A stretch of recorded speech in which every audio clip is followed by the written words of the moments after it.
स्वागत है। इस वीडियो में हरियाणा पीसीएस 2021 का जो आज ही पेपर हुआ उसकी आंसर की डिस्कस करेंगे। तो आइए शुरू करते हैं। पहला क्वेश्चन था among the following languages which have been declared as classical languages by Indian government. पूछ रहा निम्नलिखित में से कौन सी भाषाओं को भारत सरकार द्वारा शास्त्रीय भाषा या भाषाएं घोषित किया गया। तो दोस्तों इसका शॉर्टकट टीएस टेक मुँह है। ये सारी भाषाएं इसी के आर्डर में घोषित की गई। क्लासिकल तो आपका तमिल, संस्कृत, तेलुगु, कन्नड़, मलयालम, उड़िया। तो आपने देखा कि इसमें जो आपकी दी हुई हैं चार के चारों इसको क्लासिकल का दर्जा दिया जा चुका है, शास्त्रीय भाषा का दर्जा। तो पहले का आंसर हो जाएगा डी, यानी मलयालम भी है, कन्नड़ भी है, तेलुगु भी है और तमिल भी है। तो 1 का आंसर डी हो जाएगा, किसी का कोई डाउट नहीं होगा। दूसरा question which among the following is known as विरोधी कवि आर द रिबेल पोएट। निम्नलिखित में से किसे विरोधी कवि कहा जाता है। पहला ऑप्शन सूर्यकांत त्रिपाठी निराला, काजी नजरुल इस्लाम, सुमित्रानंदन पंत, मोहन राकेश। तो इसका सही जवाब होगा विरोधी कवि काजी नजरुल इस्लाम को कहा जाता है। तो 2 का आंसर बी हो जाएगा। तीसरा question in which of the following places are the famous Ashokan pillars found. तो सांची, सारनाथ, लौरिया, नंदनगढ़, अमरावती। तो इसमें अमरावती आप काट दीजिए, यानी ये चौथा वाला ये अमरावती में नहीं है, बल्कि 1, 2, 3 इसका आंसर क्या हो जाएगा, सी हो जाएगा, जहाँ पर अशोक के स्तंभ पाए गए हैं। अगला चौथा क्वेश्चन है who were the chief painters of Hamzanama under Akbar's order. यानी कि जो हमजानामा था उसको अकबर के आदेश के तहत यानी प्रमुख चित्रकार किसे नियुक्त किया गया था। तो इसमें 2 चित्रकार नियुक्त किए गए थे। एक का नाम था मीर सैयद अली और दूसरे अब्दुस समद। तो इसका सैयद अली अब्दुस समद यानी सी आंसर हो जाएगा। अकबर के आदेश के तहत हमजानामा के प्रमुख चित्रकार कौन थे। तो सैयद अली और अब्दुस समद यानी सी आंसर। सातवाहन के काल में किस भाषा को राजभाषा के रूप में प्रयोग किया जाता था। Which language was used as official language in Satavahana age. तो सातवाहन काल में प्राकृत भाषा का प्रयोग ऑफिशियल लैंग्वेज के रूप में किया जाता था।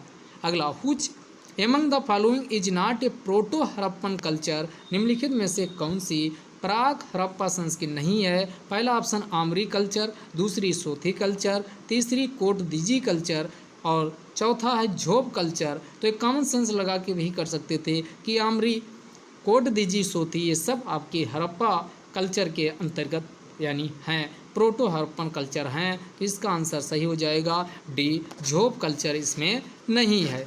Who led the English company embassy to emperors Farrukhsiyar court. तो ये फर्रुखसियर का काल आपको पता है कितना। तो ये आपका फर्रुखसियर के काल में 1713 से लेकर के 1719 तक का काल ये फर्रुखसियर का काल है। इसी काल में सर जॉन सरमन के नेतृत्व में एक प्रतिनिधि मंडल पहुंचता है। फर्रुखसियर की एक बीमारी होती है। तो अब डिटेल में नहीं जाएंगे एक्सप्लेनेशन में, सीधे आंसर आपको यहाँ बताते चलते हैं। तो 7 का आंसर यहाँ डी हो जाएगा, जॉन सरमन के नेतृत्व में आपका ये गया था। तो 7 का आंसर डी हो जाएगा। 8 का which of the following is incorrectly paired. निम्नलिखित में से कौन गलत सुमेलित है। इन शब्दों पे आप एग्जाम में जरूर ध्यान दीजिएगा। रमोसी विद्रोह चित्तौड़ सिंह 1822 में हुआ था। रमोसी विद्रोह जिसका नेतृत्व चित्तौड़ सिंह ने किया था 1800 बिल्कुल सही है। संथाल विद्रोह बिरसा मुंडा ये गलत है, क्योंकि सिद्धू एवं कान्हू के द्वारा 1855-56 में संथाल विद्रोह का नेतृत्व किया गया। तो ये गलत सुमेलित है बी वाला। रमोसी विद्रोह चित्तौड़ सिंह 1822 सही है। रंगपुर विद्रोह यानी दिरजी नारायण 1883 भी सही है। अगला कोल विद्रोह बुद्धू भगत 1831 ये भी सही है। अगला अहरार आंदोलन के बारे में निम्नलिखित में से कौन सा कथन सही है। मौलाना मोहम्मद अली इसके संस्थापक सदस्य में से एक थे, बिल्कुल सही है। दूसरा, इसके सदस्यों ने भारतीय स्वतंत्रता आंदोलन में सक्रिय भागीदारी की वकालत की, ये 2 वाला गलत है, तो ये काट दीजिए, जहाँ जहाँ 2 ये कट जाएगा। अब आपके बचे सी और डी में से कोई एक होगा। इसकी स्थापना कब? तो 20वीं सदी के प्रारंभिक दशक यानी 1910-11 के आसपास हुई थी, तो ये वाला भी तीसरा भी सही है। उसके बाद आइए, इसने अलीगढ़ आंदोलन के राजपक्ष समर्थक राजनीति का समर्थन किया। तो अलीगढ़ आंदोलन, अब सोचिए अलीगढ़ आंदोलन, तो इसका आंसर क्या हो जाएगा, यानी 1, 3, 4 और किसी में 1, 3, 4 1, 3, 4 ये भी दिया हुआ है, तो इसका तुम दोनों सेम ऑप्शन है, तो इसका आंसर यानी ये तो अंतर इसमें क्या बचा, तो ये 1, 3, 4 ए भी है, 1, 3, 4 भी है, शायद इसमें कुछ एरर हुआ है प्रिंटिंग में, तो इसका आंसर सी वाला हो जाएगा। अगला, सूफी संतों को काल क्रमानुसार लगाइए। तो सूफी संतों का काल क्रमानुसार लगाना है, और इसमें कौन दिए, arrange the chronicle order of the Sufi saints, Nasiruddin Chirag e Dehlvi.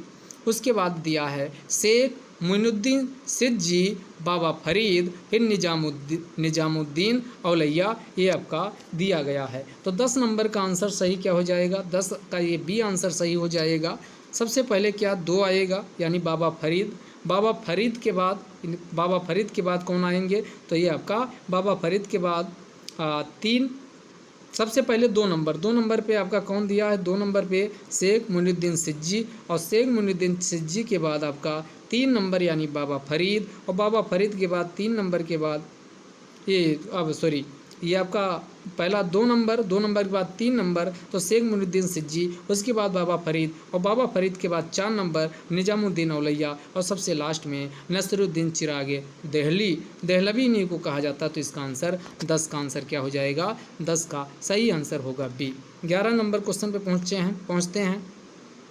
11 number पूछ रहा, who assassinated Stevens the district magistrate of Tippera Tripura in 1931। पहला option Kalpana Dutt Suhasini Ganguly, B option है प्रीति लता वाडेकर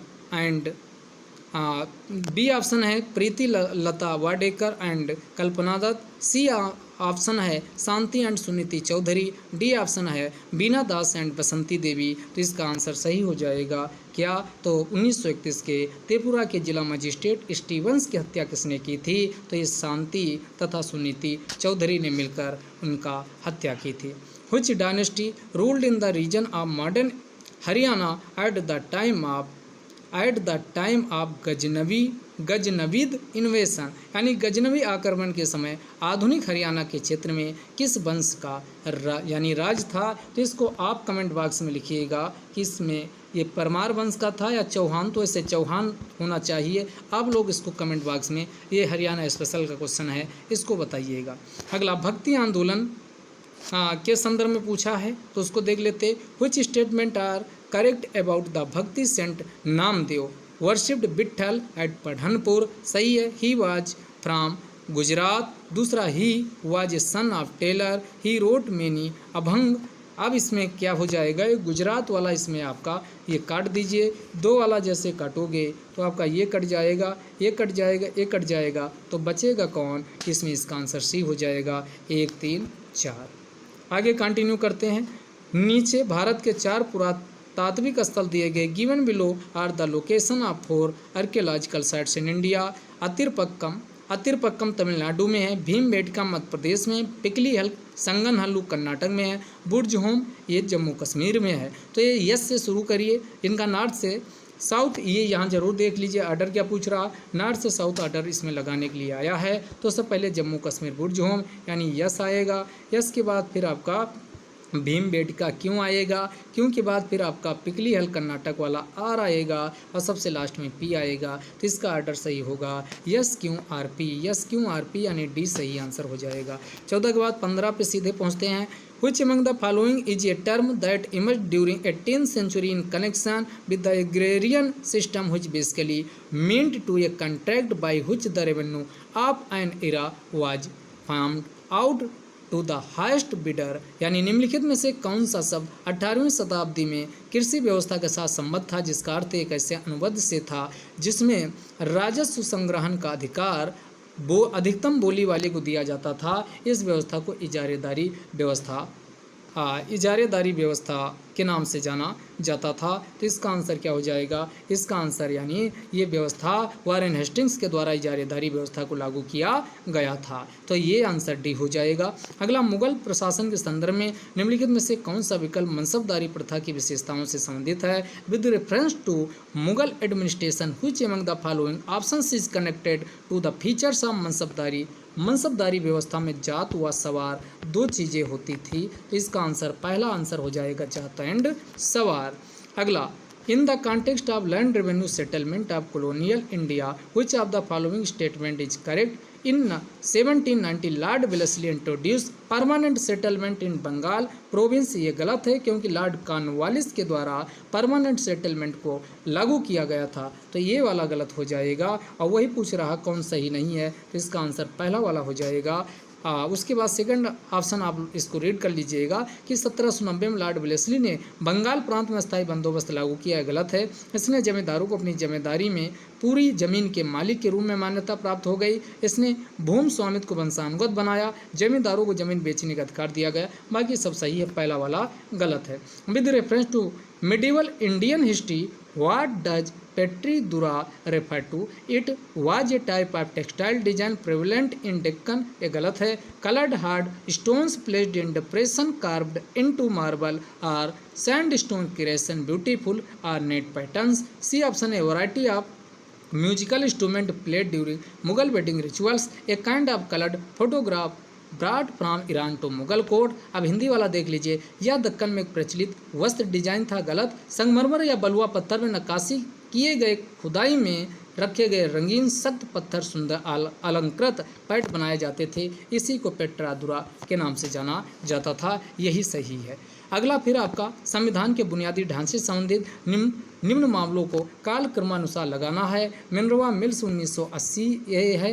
गोलकनाथ 1967 है। इंदिरा गांधी और ये नारायण 1977 है। और केशवानंद भारती केस 1973 है। अब इसको आप लगाओगे तो इसका सही आंसर 19 का अब आप लगा लीजिए तो 19 का आंसर बी हो जाएगा। यानी 2 पहले आएगा, 2 4 3 1 दो का मतलब आपका ये गोलकनाथ के बाद केशवानंद भारती 4, उसके बाद इंदिरा गांधी और लास्ट में मिनर्वा मिल्स 1980 वाला आएगा। आसान क्वेश्चन था। वित्त विधेयक केवल निचले सदन लोकसभा में प्रस्तुत किया जा सकता। ये पहला वाला गलत है क्योंकि आर्टिकल 117 में वित्त विधेयक के बारे में कहा गया ये लोकसभा व राज्यसभा दोनों में से कहीं पर भी पेश किया जा सकता है। तो इसका आंसर क्या हो जाएगा? ये गलत है किंतु आर सत्य है। इसका आंसर दूसरा वाला सही है। निचला सदन लोकसभा जनता द्वारा प्रत्यक्ष रूप से निर्वाचित होता है, सही है। Financial bill can be introduced only in lower house Lok Sabha. Reason दिया गया lower house Lok Sabha is directly elected by the people, ये सही है। अगला, the notion of upholding and protecting the sovereignty, unity, integrity of India contained in a fundamental duty में ये बात कही गई है। यानी भारत की संप्रभुता, एकता और अखंडता को सुनिश्चित व संरक्षित करने का भाव मौलिक कर्तव्य फंडामेंटल ड्यूटी में है। तो 21 का आंसर सी हो जाएगा। 22 पे आते, भारत के संविधान की प्रस्तावना में प्रयुक्त स्वतंत्रता, समानता, बंधुत्व शब्द किस क्रांति से प्रेरित हैं? The terms liberty, equality, fraternity used in preamble of constitution of India are inspired from which revolution? तो ये फ्रेंच रिवॉल्यूशन, इसका सी आंसर हो जाएगा। Question number 23, what is the name of our country as given by constitution of India? तो ये क्या लिखा गया?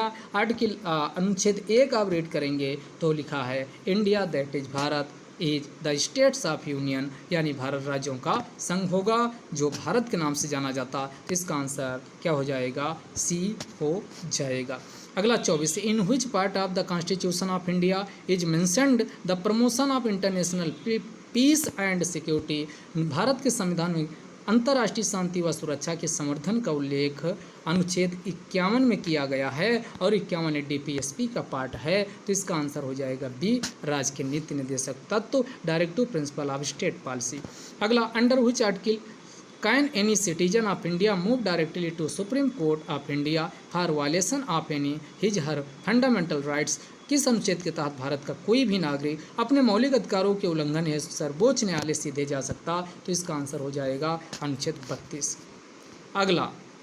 अगला ये दिया हुआ मैच लिस्ट 1 को लिस्ट 2 से मैच करवाना है। और ये बिल्कुल आसान क्वेश्चन है। एंटी डिफेक्शन लॉ, ये आपका 2 का क्या हो जाएगा, यानी 10th शेड्यूल में है दल बदल कानून। उसके बाद रिकॉग्नाइज्ड लैंग्वेज, ये 8वीं शेड्यूल में है, तो इसका 8वीं हो जाएगा। उसके बाद राज्यसभा में सीटों का आवंटन, ये इसका पहला हो जाएगा। उसके बाद दिया गया है कहाँ गया, ये 5th शेड्यूल, और इसका schedule area and schedule tribes, तो ये आपका state and union territory 1st schedule में जाएगा। और उसके बाद इसमें scheduled area and scheduled tribes, ये आपका 5th शेड्यूल हो जाएगा। अब इसका जब आप लगाएंगे तो सही आंसर 26 का क्या आएगा, तो 26 का सही आंसर सी आएगा। 26 का सही आंसर ये सी आएगा। आप इसको लगा के देख लीजिएगा। अगला दिया, निम्न में से भारतीय संघ में पूर्ण राज्य के दर्जे को प्रदत्त करने का काल क्रमानुसार क्या है, तो नागालैंड 1963, हरियाणा 1966, सिक्किम 1975, अरुणाचल प्रदेश 1987, तो इसका आंसर बी बिल्कुल सही है।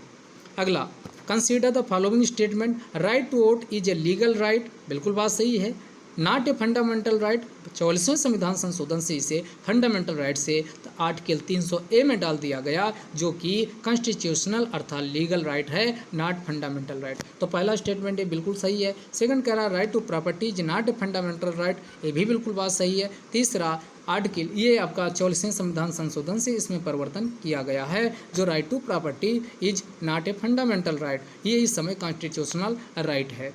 Article 300A was inserted in the constitution of India by 44th constitutional amendment, ये सही है। और चौथा स्टेटमेंट कह रहा article 301 pertains to right to property, ये गलत है, क्योंकि इसका संबंध व्यापार, समागम इत्यादि से है। तो ये 4 को काटिए, एक कटा एक कटा एक कटा, तो इसका आंसर हो जाएगा 1 2 3 बी वाला। आगे आइए, अगला question 29 number, which of the following statement is not correct, the objective resolution of Indian constitution was led by the Jawaharlal Nehru, यानी उद्देश्य प्रस्ताव जवाहरलाल नेहरू के द्वारा प्रस्तुत किया गया, सही है। The objective resolution of Indian constitution was led by Bhimrao Ambedkar, ये बी वाला गलत है, क्योंकि भीमराव अम्बेडकर प्रारूप समिति के तो थे, लेकिन उद्देश्य प्रस्ताव उन्होंने नहीं रखा। इससे मुखर्जी को संविधान सभा के उपाध्यक्ष के रूप में निर्वाचित किया गया था, सही है।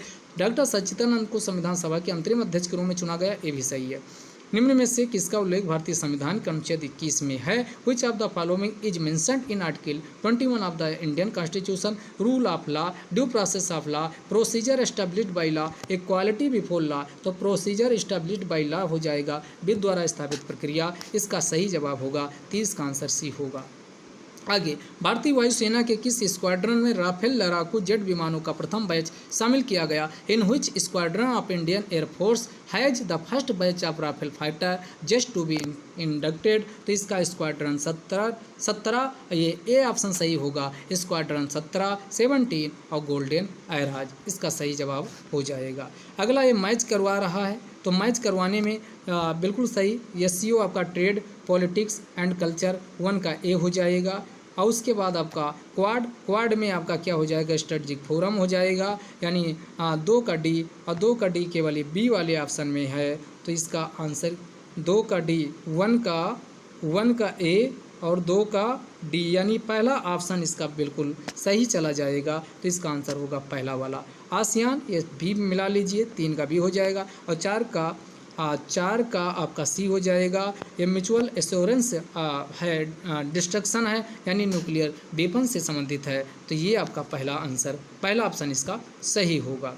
अगला, 11 फरवरी 2020 को विश्व स्वास्थ्य संगठन ने नए कोरोना वायरस द्वारा फैली महामारी के नाम की एक आधिकारिक घोषणा की, से कोविड-19 विषाणु नाम दिया गया। इसका उद्देश्य लोगों को बताना था, न कि आधिकारिक नाम को बदलना। निम्नलिखित में से कौन सी सही आधिकारिक नाम है, तो इसे SARS-CoV-2 के नाम से जाना जाता है, तो इसका आंसर सी वाला हो जाएगा। अगला, with reference to the latest notification in March 2011 on overseas citizen of India, OCI जिसे कहा जाता, उसके बारे में पूछ रहा है। पहला option OCI can purchase agricultural land, ये बिल्कुल गलत है, और ये को काटिए, ये कटा। आगे देखते हैं, OCI can pursue the profession of doctor, advocates, architects and chartered accountants. OCI needs a special permit to visit any area in India notified as protected, restricted or prohibited by central government or competent authority, बिल्कुल बात सही है। OCI can undertake any research, नहीं, undertake research करने की उनको अनुमति नहीं है। तो 4 को भी काट दीजिए और पहला भी कट जाएगा, तो बचेगा कौन, 2 और 3। इसका सही आंसर होगा 2 और 3। आगे आइए, with reference to the information technology guidelines for intermediary and digital media ethics code rules 2021 consider the following statement, the guidelines are for the OTP यानी over the top permits only. ये only शब्द लगा, इसके अलावा भी अन्य जो हैं उसके लिए भी है, फेसबुक इत्यादि के लिए। तो ये को काटिए, ये कटा।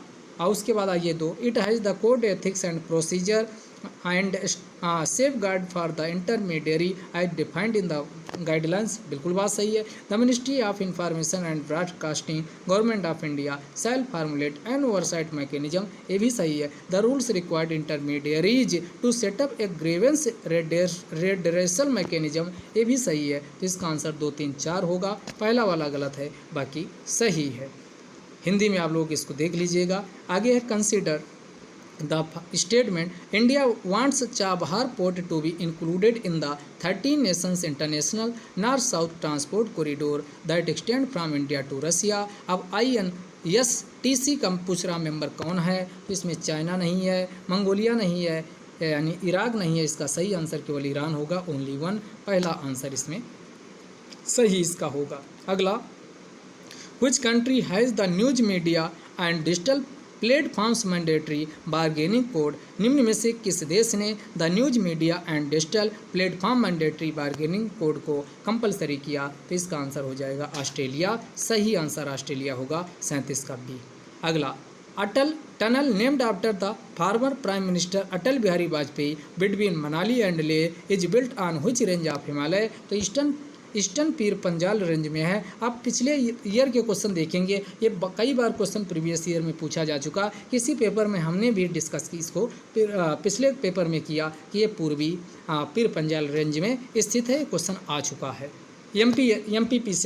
MPPCS में सेम क्वेश्चन पूछा था, MPPCS में। तो जिन लोगों ने क्वेश्चन का डिस्कशन सारे देखते हैं, उनका कहीं ना कहीं नॉलेज काम आता है। अगला, त्रिपुरा से बांग्लादेश को जोड़ने वाली फेनी नदी पर 1.9 किलोमीटर लंबा सेतु बनाया गया। यह पुल त्रिपुरा में सबरूम से बांग्लादेश के रामगढ़ को ये कनेक्ट करता है। तो इसका आंसर पहला वाला हो जाएगा। उसके बाद 40 पे आते हैं। 40 क्वेश्चन कह रहा, Bajrang Punia has retained the world number 1 ranking in the 65 kg category in March 2011 after winning which of the following? तो मैटू पेलकॉन रैंकिंग सीरीज टूर्नामेंट इन रोम, जो रोम में हुई थी, मटेउ पेलकोने रैंकिंग सीरीज टूर्नामेंट, उसको जीता था। तो इसका आंसर डी हो जाएगा। अगला क्वेश्चन पूछ रहा है कि 41 नंबर पे आइए। 41 नंबर में यानी ये पेड़ दिए हैं, उसको मिलाना है। तो इसमें वैक्सीन मैत्री पूछ रहा है, India's vaccine diplomacy that supplied a made in India COVID vaccine to other country, बिल्कुल बात सही है। अगला आपका पूछ रहा है कि Kavach to provide protection to front line workers, ये आपका ए दिया है कवच, ये भी आपका सही है। Mission COVID Suraksha to accelerate development of COVID vaccine, ये आपका दिया है। तो 2, 3 तो बिल्कुल सही है। चौथा देख लेते हैं, 2, 3 वाला ऑप्शन क्या है इसमें? कोई 2, 3 बिल्कुल सही, तो ये वाला कट गया। 2, 3 ये हो सकता, 2, 3 ये कट गया, 2, 3 ये कट गया। तो 1, 2, 3 ये वाला बिल्कुल सही आंसर हो जाएगा, यानी बी वाला, क्योंकि 2, 3 तो बिल्कुल सही हैं। अब उस हिसाब से ऑप्शन केवल एक बचता, 1, 2, 3 ही। अगला, निम्नलिखित में से किस जांच के लिए नाक व गले का सैंपल नहीं चाहिए और यह जांच भारतीय मेडिकल अनुसंधान परिषद द्वारा मान्यता प्राप्त है? तो इसका आंसर क्या हो जाएगा? तो इसका आंसर हो जाएगा ट्रूनेट टेस्ट। ट्रूनेट टेस्ट के लिए आपका ये नहीं चाहिए। तो ये आपका ट्रूनेट टेस्ट आपका डेवलप किया गया, इसमें इन चीज़ों की ज़रूरत नहीं होती है। अगला आइए, match the following and choose the appropriate answer, ये आपका पुरस्कार दिया गया बहुत आसान, जिनको ये लुइस ग्लुक भी पता होता है कि लिटरेचर में दिया गया। तो 4 का ये और 4 का ये केवल एक ऑप्शन है, वो केवल पहला वाला है। तो इसका सही आंसर पहला वाला हो जाएगा। कुछ आपको बाकी का नहीं पता था, तब भी आपका सही आप कर लेते।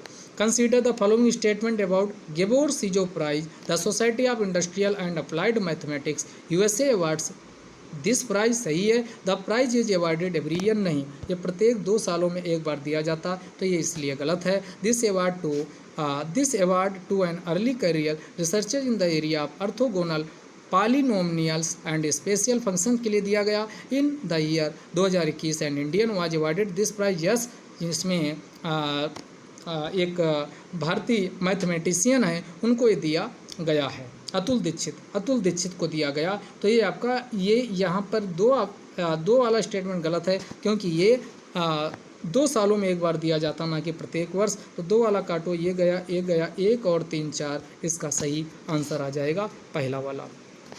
अगला 45 नंबर, justice Madan B Lokur committee was set up to take steps to, एक किसके लिए इसका गठन किया गया? तो ये पराली जलाने से रोकने के लिए इसका गठन किया गया है। तो इसका आंसर हो जाएगा प्रिवेंट स्टबल बर्निंग। अगला क्वेश्चन आपका जीएसटी वाला पूछ रहा है कि goods and services tax was introduced as a part of indirect tax reforms in India, which of the following are salient features of GST? GST is applicable on the manufacture of goods और on sale of goods or a provision of services. Yes, GST is applicable on supply of goods or services. GST based on the principle of destination based consumption tax. तो 3 तो पक्का आएगा, क्योंकि ये destination based tax है, तो ये वाला काट दीजिए। और 3 के बाद पहला भी आएगा, तो ये वाला भी कट गया, ये भी कट गया, तो 1 3 4 इसका सही आंसर हो जाएगा 1 3 4। 1 3 ये सप्लाई पे नहीं लगेगा, ध्यान दीजिएगा, सप्लाई पर नहीं लगेगा, तो 2 को आप काट दीजिए, तो ये कट जाएगा, ये कट जाएगा, और आपका आंसर क्या बचेगा? यानी ये 1 3 4। तो ये आपका जीएसटी काउंसिल के द्वारा ये डिसाइड किया जाता है इसकी टैक्स रेट। अगला 47 नंबर पूछ रहा, the government of India in its budget had announced the PM Kusum scheme. Which of the following is being taken care of by the PM Kusum scheme? पहला, removal of farmer dependence on diesel and kerosene and linking pump set to solar energy. यही solar energy के लिए ही नवीन एवं नवीकरणीय ministry of new and renewable energy ministry के द्वारा इसे PM कुसुम योजना को शुरू किया गया है, जिसमें सोलर पंप्स को वितरित किया जाता। तो इसका पहला वाला सही हो जाएगा, बाकी स्टेटमेंट आप अपने आप रीड कर लेना। अगला ये proportion of total deposits and reserves of commercial banks is to be kept with the central bank. Which of the following represents its proportion? इसी को कैश रिजर्व रेशियो CRR के नाम से जाना जाता है, जो कमर्शियल बैंक को नगद के रूप में अपने पास रखना होता है, कैश के रूप में, रिजर्व के रूप में टोटल डिपॉजिट्स का कुछ हिस्सा रखना होता है। तो इसको कैश रिजर्व रेशियो के नाम से जाना जाता है। तो इसका आंसर क्या हो जाएगा? 48 का बी हो जाएगा। 49 पूछ रहा, a country is said to be डेब्ट trap if it has to avoid by conditionality imposed by international monetary fund. पहला वाला नहीं, ये आपका IMF के द्वारा एक कंडीशन नहीं लगाया जाता। ऋण जाल में फंसा हुआ कोई देश कम माना जाएगा जब इसे बकाया ऋण पर ब्याज चुकाने के लिए भी, यानी जो कर्ज ए ने लिया है, इस ए के द्वारा कर्ज, मान लो ये बी देश इससे लिया है, तो इस कर्ज का जो ब्याज है, ब्याज चुकाने के लिए भी ए को किसी सी देश से कर्ज लेना पड़े, तो इसी को डेब्ट ट्रैप कहा जाता है। तो ये बिल्कुल बी वाला इसमें सही है कि इसे बकाया ऋण पर ब्याज को चुकाने के लिए उधार लेना होता है। अगला, in the ryotwari system of land administration. तो इसका आंसर हो जाएगा रैयतवारी, रैयत जो मद्रास और बॉम्बे में से मुनरो उनके सेल्फिस्टन के द्वारा लागू किया गया था। इसमें किसान ब्रिटिश और निवेशक सरकार को भू राजस्व सीधे देते थे। तो इसका सी बिल्कुल सही हो जाएगा। In Ryotwari system of land administration farmers directly paid land taxes to British colonial government. तो ये 50 क्वेश्चन का डिस्कशन अभी, इसी के बाद एक दूसरा वीडियो पार्ट 2 आएगा, उसमें 50 क्वेश्चन का डिस्कशन आपको मिलने वाला है। तब तक के लिए आप इस आंसर की को मिलाइए और अपने क्वेश्चन आप इसमें देखिए कितने सही हुए हैं। जय हिंद, जय भारत।